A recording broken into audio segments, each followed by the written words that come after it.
the Honorable Sherman Nathaniel Copelin, Jr., has stood for more than 5 decades at the crossroads of politics, power, and progress in Louisiana. A strategist, organizer, entrepreneur, and master tactician, Copelin's influence has shaped elections, institutions, and the trajectory of Black political power in New Orleans and across the state. Born and raised in New Orleans to a family rooted in service, Copelin attended St. Augustine High School before enrolling at Dillard University. It was there that his leadership abilities first became unmistakable. As student body president, he demonstrated the discipline, organizational skill, and political instinct that would define his career. His leadership earned national recognition, including an invitation from President Lyndon B. Johnson to the White House as part of a student ambassador initiative, an early signal that Copelin was destined for a larger stage. His professional journey into public life began in 1968 when he joined the administration of New Orleans Mayor Victor Shiro as an executive aide. At a time of profound social change, Copelin found himself inside City Hall, learning firsthand how municipal power operated. He later continued his service under Mayor Moon Landrieu, becoming part of New Orleans' first fully integrated leadership team, a historic moment in the city's evolution. In the 1970s, Copelin emerged as a central architect of modern Black political mobilization. Alongside Don Hubbard, he co-founded the Southern Organization for Unified Leadership, better known as SOUL, one of the most effective Black political organizations in the American South. Under his leadership, SOUL transformed grassroots organizing, mobilizing thousands of voters and reshaping electoral politics in Louisiana. The organization played decisive roles in the elections of Governor Edwin Edwards and Mayor Moon Landrieu, ushering in a new era of Black political influence and establishing Copelin as one of the state's most formidable strategists. But Copelin's impact extended beyond politics and into business. He became the first Black tax assessor for the city of New Orleans, sharpening his expertise in public finance and administration. He later founded Superdome Services, a company that managed property maintenance, security, event operations, and ticketing for the Louisiana Superdome. Under his leadership, the firm became one of the largest employers in the state. In 1978, through Louisiana Sports, Copelin helped produce and promote the historic Muhammad Ali-Leon Spinks Heavyweight Championship rematch, known as the September to Remember. The event shattered live gate and television viewership records, drawing presidents, celebrities, and global attention to New Orleans. It remains one of the most iconic sporting events in the city's history. In 1986, Copelin returned fully to public service when he was elected to the Louisiana House of Representatives, representing District 99 and the Lower 9th Ward. Over a 14-year legislative career, he earned a reputation as the House's go-to guy for political strategy, a master of parliamentary rules, legislative procedure, and negotiation. Few understood the mechanics of the chamber as deeply as Copelin. Whether advancing legislation, reshaping policy, or quietly blocking proposals, he understood how power moved and how to wield it. In 1992, he was elected Speaker pro tempore of the Louisiana House, a position he held until 1996. During his tenure, he also served as chairman of the Louisiana Legislative Black Caucus, as a member of the Democratic National Committee, and as a national leader within the National Business League. He was selected as a Louisiana presidential elector in 1992. and chaired Jesse Jackson's 1988 presidential campaign in Louisiana, delivering a Deep South victory and later serving as co-chair of Jackson's national campaign. Throughout his career, Copelin was known for his toughness, discipline, and strategic brilliance. His grassroots strength never wavered. Soul's organizational power, capable of mobilizing thousands in the city's most contested precincts, became a model for effective political engagement. Even beyond elected office, Copelin continued to champion economic development and opportunity, particularly in his home community. As president of the New Orleans East Business Association, he worked to strengthen local enterprise and expand access to economic growth.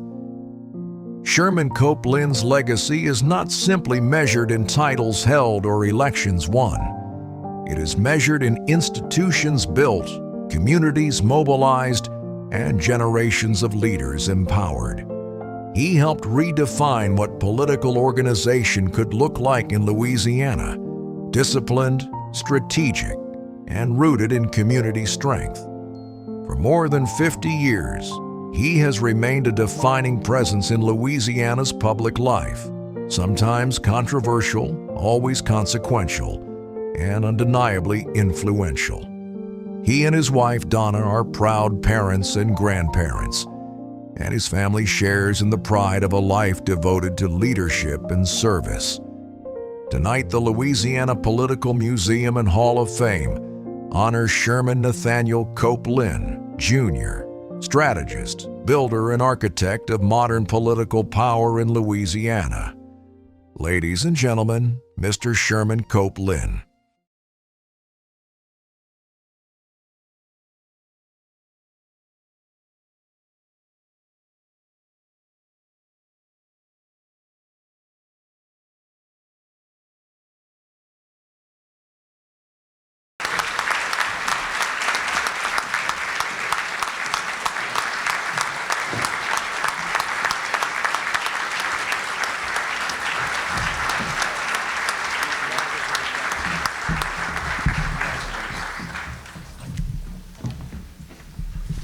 Ladies and gentlemen, a friend of New Orleans, a friend of Louisiana, Sherman Copelin.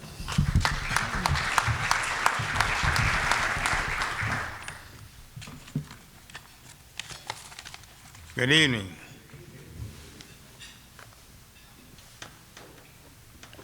Got to put on my cheaters.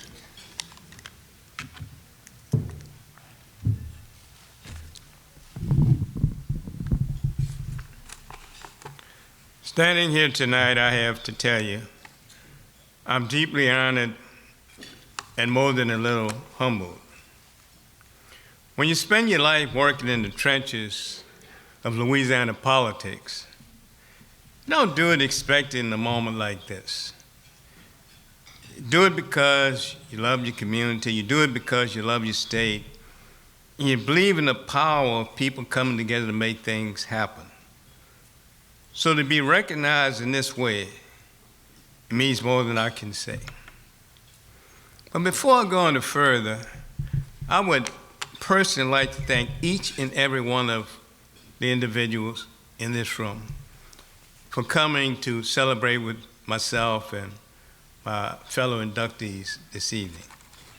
Because I realize that we have a very esteemed group in here. We have a family. The Louisiana Political Family Hall of Fame is a special group, and I want to also give special thanks to the Board of Directors. Because, I've been hanging around this group for a while, and they finally formally say, come on in. And it's not just because of that, but the individuals who are on the board are personal friends. I mean, John Georges, I told Randy earlier, I said, Randy, we go back so far together, I'm gonna tell you a name, Sonny Mouton. Y'all don't know about Sonny, but he understood. So I want to say that I personally appreciate being formally inducted. And I also want to say to this esteemed board, you have a chief of staff who's a Jew, not just a professional Jew, a political, personal Jew. You better keep her close, because, I mean, she represents you so well. And it's all about a family, to me, anyway.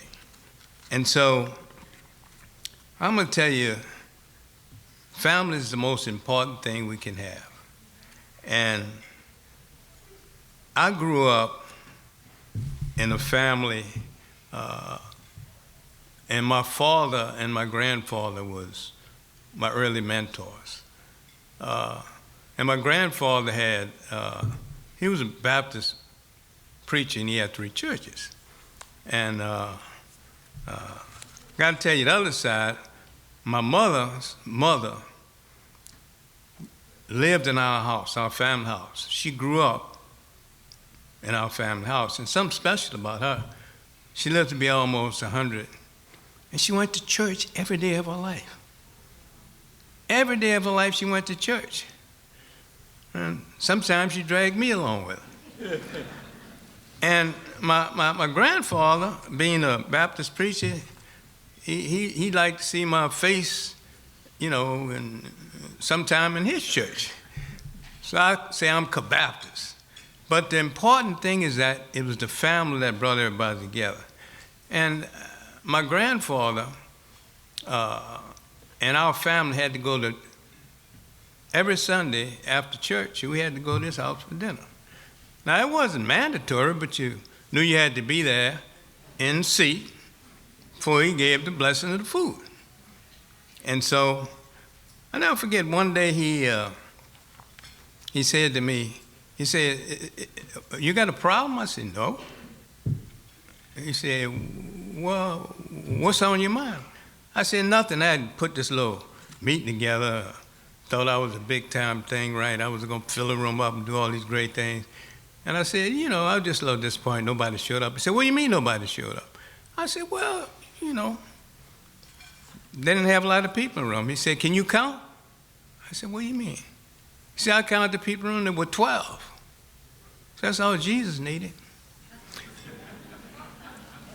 And that's what this is all about. I mean, coming here celebrating tonight, I think anyway, it's about family, like this family, bringing people together. And I got to say to you, I'm a proud St. Aug graduate. St. Aug. That's my family. I was born and raised here, and in St. Augustine High School taught me a lot. Edwin Harold Hampton was the music director at St. Aug. He was one of my mentors. And he was quiet, and he'd whisper things to you. But the interesting thing is, everything he told you, it happened. I mean, like 100%. And I was one of those original Marching 500. I was in the band. And back in those days, I wrote stuff that still play today, proud to say. And we had a thing we call a 2600 family. That's Avenue. And I had Father Grant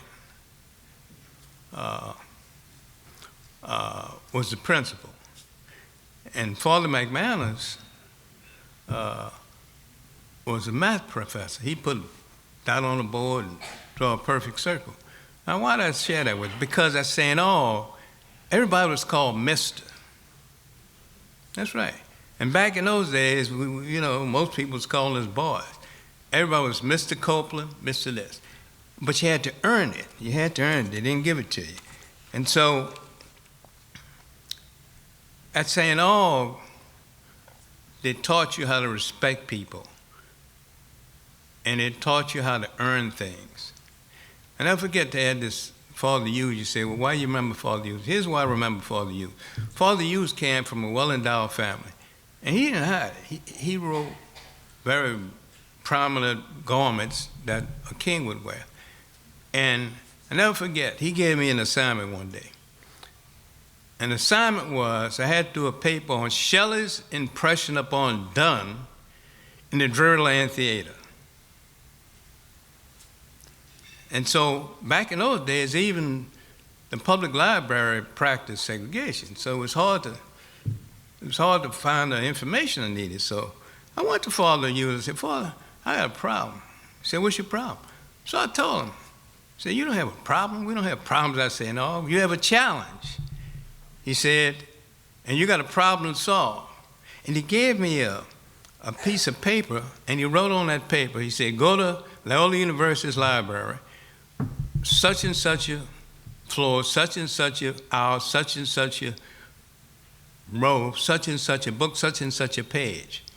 And everything I needed to do that paper was there. So at St. Aug, we were accused of a lot of different things.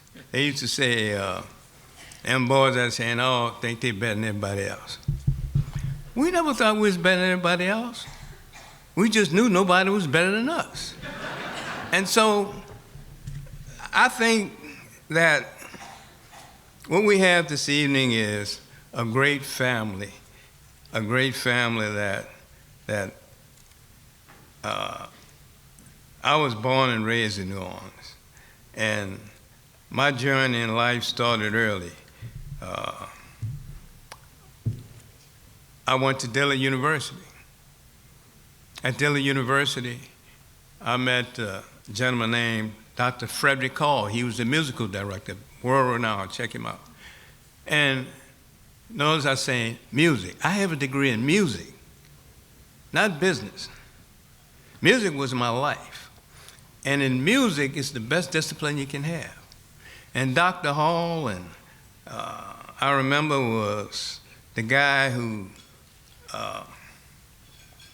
would always give me quiet advice, but it always worked. So my journey in public life started early. I worked for Mayor Vic Skiro and later for Mayor Moonlandro as part of the city's first fully integrated leadership team. I didn't realize at the time that I was witnessing history. I just knew I wanted to serve, I wanted to help, I wanted to build a city and reflect and strength. And then you heard about Soul. Well, Soul didn't set out to build a political powerhouse. We set out to organize our community to make sure our voices were heard, our votes were counted, and that the people who belong to the the commitment that you heard today belonged to 1,000 men and women who knocked on the streets and knocked on the doors and believed in the power of unity to share of this. Every one of them are the people who count. I've also been blessed with opportunities beyond politics, from becoming the first black tax assessor in New Orleans to building Superdome Services, the managing partner, the largest employee in the state, and yes, the Muhammad Ali fight. So when I returned to public office in 1986 as a state representative district, I didn't do so with the full heart.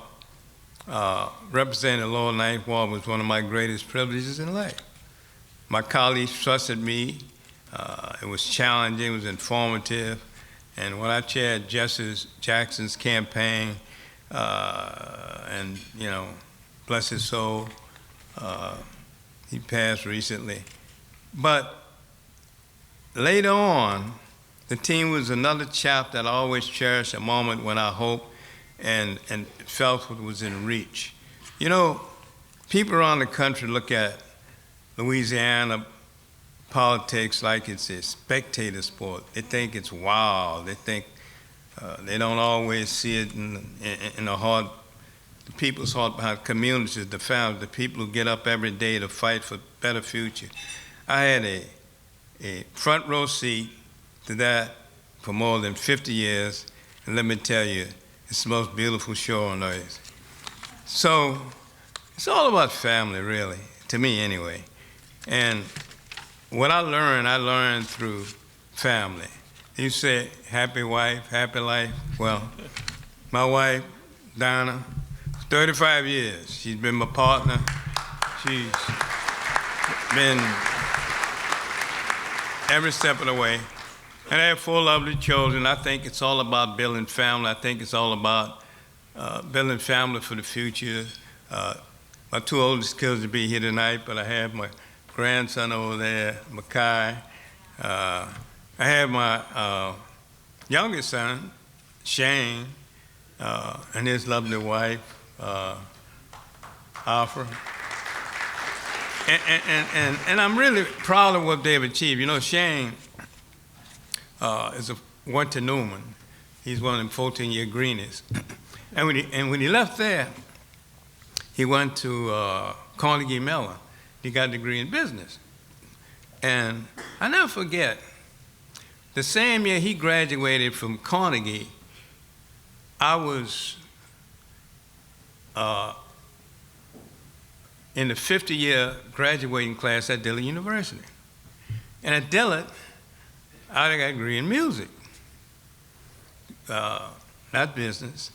And so I also have a lovely daughter, Courtney Copelin. And Courtney's interesting. You know, Courtney went to Boston College. She came back. She felt there wasn't opportunities in the South, so she went to Los Angeles. She went up there, and she was right about the economy. And she became the executive assistant to producers of the CBS program Big Brothers, because she got a degree in movie production over at Boston.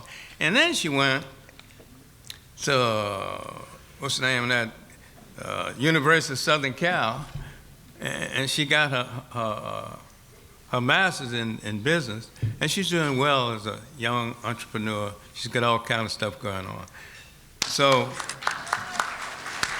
I only say that to say I'm very proud to be here today to Louisiana Political Hall of Fame. Thank you for this extraordinary round. To everyone in this room, thank you for believing in me, challenging me, supporting me, and sometimes even disagreeing with me. But that's fine. And I want to say in closing to this body, this family, the Louisiana Political Hall of Fame. When the guy interviewed me, he asked me a lot of questions about what I thought. And what I really think and believe, this is one of the greatest families, not just in Louisiana, and I'm proud to be invited formally into it. It's one of the greatest in the country. I mean, really, think about it. This family is one that should be modeled throughout the United States when it comes to educating young people about what it really means to be part of the political environment in Louisiana. Thank you, Randy. Thank you, guys.